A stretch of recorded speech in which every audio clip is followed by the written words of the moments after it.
Eu gostaria de convidar você a abrir sua Bíblia no livro de Êxodo, no capítulo 14, segundo livro da Bíblia no Antigo Testamento, logo após o livro de Gênesis, livro de Êxodo, capítulo 14. E o livro de Êxodo já tem esse nome, porque justamente ele conta a história do êxodo do povo de Israel do Egito, a saída do povo de Israel do cativeiro no Egito, através de Moisés, que foi instrumento de Deus para a libertação do seu povo ali do Egito. Então, Êxodo capítulo 14, do versículo 8 até o versículo 16, e depois do versículo 21 até o versículo 31 desse mesmo capítulo, diz assim, versículos 8 a 16, Êxodo 14: Porque o Senhor endureceu o coração de Faraó, rei do Egito, para que perseguisse os filhos de Israel.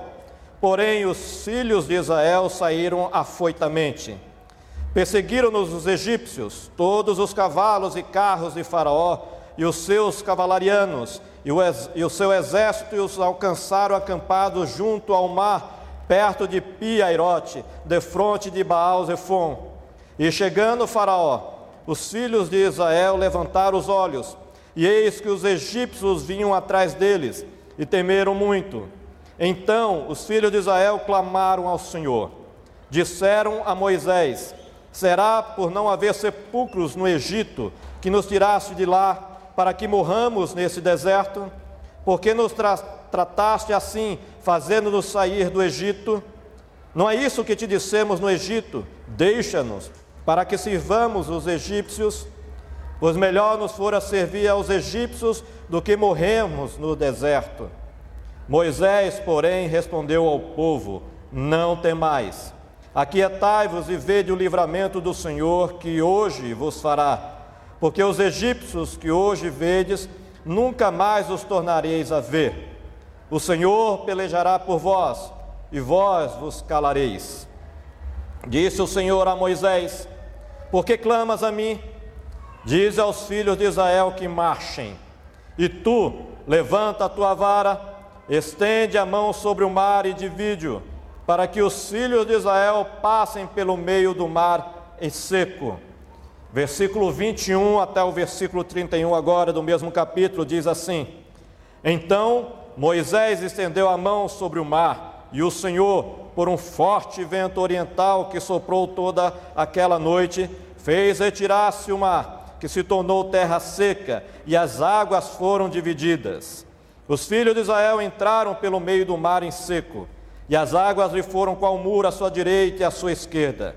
Os egípcios que os perseguiam entraram atrás deles, todos os cavalos de Faraó, os seus carros e os seus cavalarianos, até o meio do mar. Na vigília da manhã, o Senhor, na coluna de fogo e de nuvem, viu o acampamento dos egípcios e alvoroçou o acampamento dos egípcios.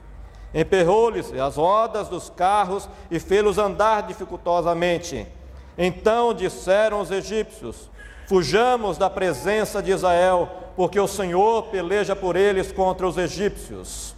Disse o Senhor a Moisés: Estende a mão sobre o mar, para que as águas se voltem sobre os egípcios, sobre os seus carros e sobre os seus cavalarianos.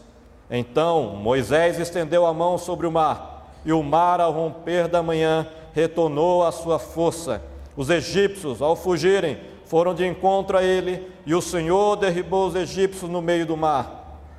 E voltando as águas, cobriram os carros e os cavalarianos de todo o exército de Faraó, que os haviam seguido no mar, nem ainda um deles ficou. Mas os filhos de Israel caminhavam a pé enxuto pelo meio do mar, e as águas eram quais muros, à sua direita e à sua esquerda. Assim, o Senhor livrou Israel naquele dia da mão dos egípcios, e Israel viu os egípcios mortos na praia do mar. E viu Israel o grande poder que o Senhor exercitara contra os egípcios, e o povo temeu ao Senhor, e confiou no Senhor e em Moisés, seu servo. Meus queridos, todos nós enfrentamos ou enfrentaremos crises em nossas vidas, de um modo ou de outro, sejam elas pequenas, médias ou grandes, curtas ou de longa duração. As crises também podem ser diversas, de vários tipos. Pode ser crise financeira, crise conjugal, crise profissional, crise na saúde, crise familiar, crise espiritual e qualquer outra crise que você possa imaginar ou já tenha passado por ela. São várias as crises, vários os tipos e níveis de crise. Mas infelizmente, na maioria das vezes, nós observamos, atentamos simplesmente para o lado ruim, negativo da crise. Mas a crise tem o seu lado bom e pode acreditar nisso. A crise tem um lado bom, eu quero falar sobre isso, e que é possível fazer do limão uma limonada. Você pode fazer daquilo que é azedo na sua vida se transformar em algo saboroso, proveitoso, com a graça de Deus, com a orientação de Deus, com a bênção de Deus na sua vida. E eu gostaria que ao final dessa mensagem você, meu querido, minha querida, pudesse atentar a ela e sair pensando: não existe algo de bom na crise. A crise que eu estou enfrentando, que eu vier a enfrentar, eu preciso tirar as boas coisas dela, tirar proveito, as lições positivas que elas podem nos ensinar. Vai depender do modo como nós vamos encarar e enxergar as nossas crises. Portanto, não perca essa oportunidade e preste atenção em algumas coisas que eu quero destacar sobre a questão da crise. Em primeiro lugar que eu quero destacar, queridos, é que a crise exige uma ação de nossa parte. Nós vemos no texto que nós lemos de Êxodo 14, que o povo de Israel se encontrou num momento de crise. O Senhor livrou o povo com um braço forte, usando Moisés e as 10 pragas no Egito. O povo saiu do Egito. Grande obra do Senhor. Só que quando o povo vai indo embora, Faraó se arrepende e vai com seu exército no encalço do povo de Israel. O povo de Israel chega até onde estava o Mar Vermelho e vem então o exército de Faraó vindo. Então, às suas costas, o povo do Egito, o exército de Faraó. À sua frente, o Mar Vermelho. O que fazer nesse momento de crise? Eis a questão. Apesar de terem saído do Egito, havia uma crise nova para o povo de Israel nesse momento. E essa crise exigia uma ação, uma atitude. Algo devia ser feito naquele momento. O que iria fazer? O povo de Israel, nesse momento, estava mais ou menos com aquele dilema: se correr, o bicho pega; se ficar, o bicho come. Às costas, o exército de Faraó; à frente, o Mar Vermelho. O que fazer? Seria muito fácil, queridos, o povo ficar simplesmente murmurando e reclamando da vida naquele momento, como começou a fazer de fato. Eles começaram a murmurar contra Moisés: porque fizesse a gente sair do Egito para morrer aqui nesse deserto, nesse lugar, não era melhor ter ficado lá? O povo começa a reclamar, o povo começa a murmurar, como nós costumamos fazer hoje também. Quando vem as crises sobre nós, nossa primeira atitude é começar a reclamar e a murmurar: Senhor, por que o Senhor permitiu isso? Senhor, não era melhor ter deixado do jeito que estava antes? Mesmo que o antes seja uma situação ruim também, né? E aí? O que o povo devia fazer nessa situação? Moisés então busca a Deus. Essa é a saída. Ele busca ao Senhor. E Deus então dá orientação para ele e diz: por que clamas a mim? manda o povo que marche.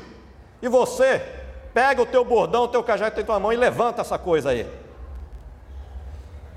Eu acho interessante isso, queridos. Porque diante de tudo que Deus já havia feito no Egito, através de Moisés, os sinais, os milagres, o povo ainda está murmurando e reclamando por causa de um mazinho e do exército do faraó. É impressionante, não é? Tudo que Deus tinha feito, o povo ainda está reclamando. Mas nós não somos diferentes do povo de Israel, infelizmente. Nós somos iguaizinhos. Deus opera uma graça, um milagre nas nossas vidas, e pouco depois, um outro problema que vem, nós começamos a murmurar também. Só que diante dessa murmuração do povo, alguém quer fazer uma coisa, Moisés vai até o Senhor, busca o Senhor, e Deus fala para Moisés: olha, Moisés, não estou entendendo o que você está clamando para mim. A coisa é simples, manda o povo marchar, não fui eu que mandei eles saírem, manda que marchem.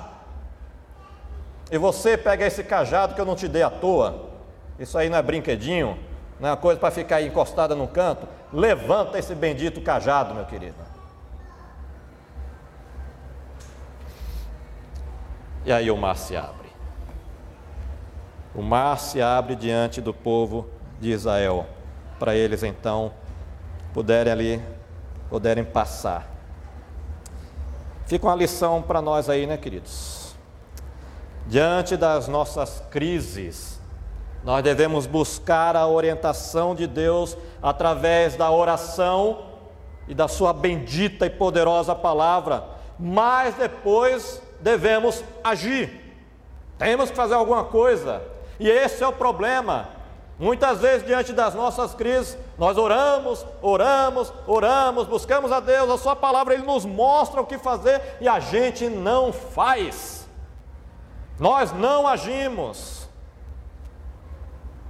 Deus mandou o povo marchar. Façam alguma coisa, parem de ficar parados aí só murmurando. Marcha, Moisés, levanta o cajado, vai abrir o mar vermelho aí, Moisés. Cada um começa a fazer a sua parte, o que tinha que fazer, e a coisa acontece.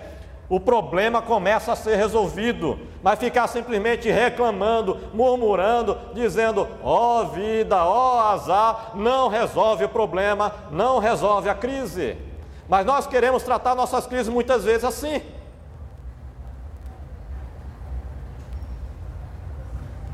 Meus queridos, como pastor, eu tenho a oportunidade de aconselhar várias pessoas. Pessoas me procuram com seus diversos problemas, suas diversas crises, e eu procuro ouvir a todos pacientemente.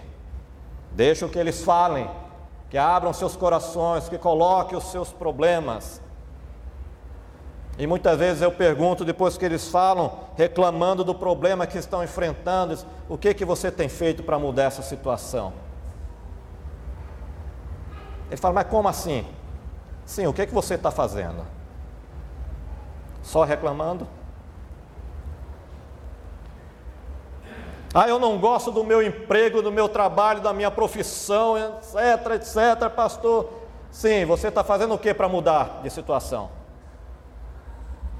Por acaso está esperando que Deus mande 2 anjos para pegar você pelo bracinho, te sair carregando, batendo as suas asas angelicais, para te jogar no novo emprego, na nova empresa, ou que, seja lá o que for?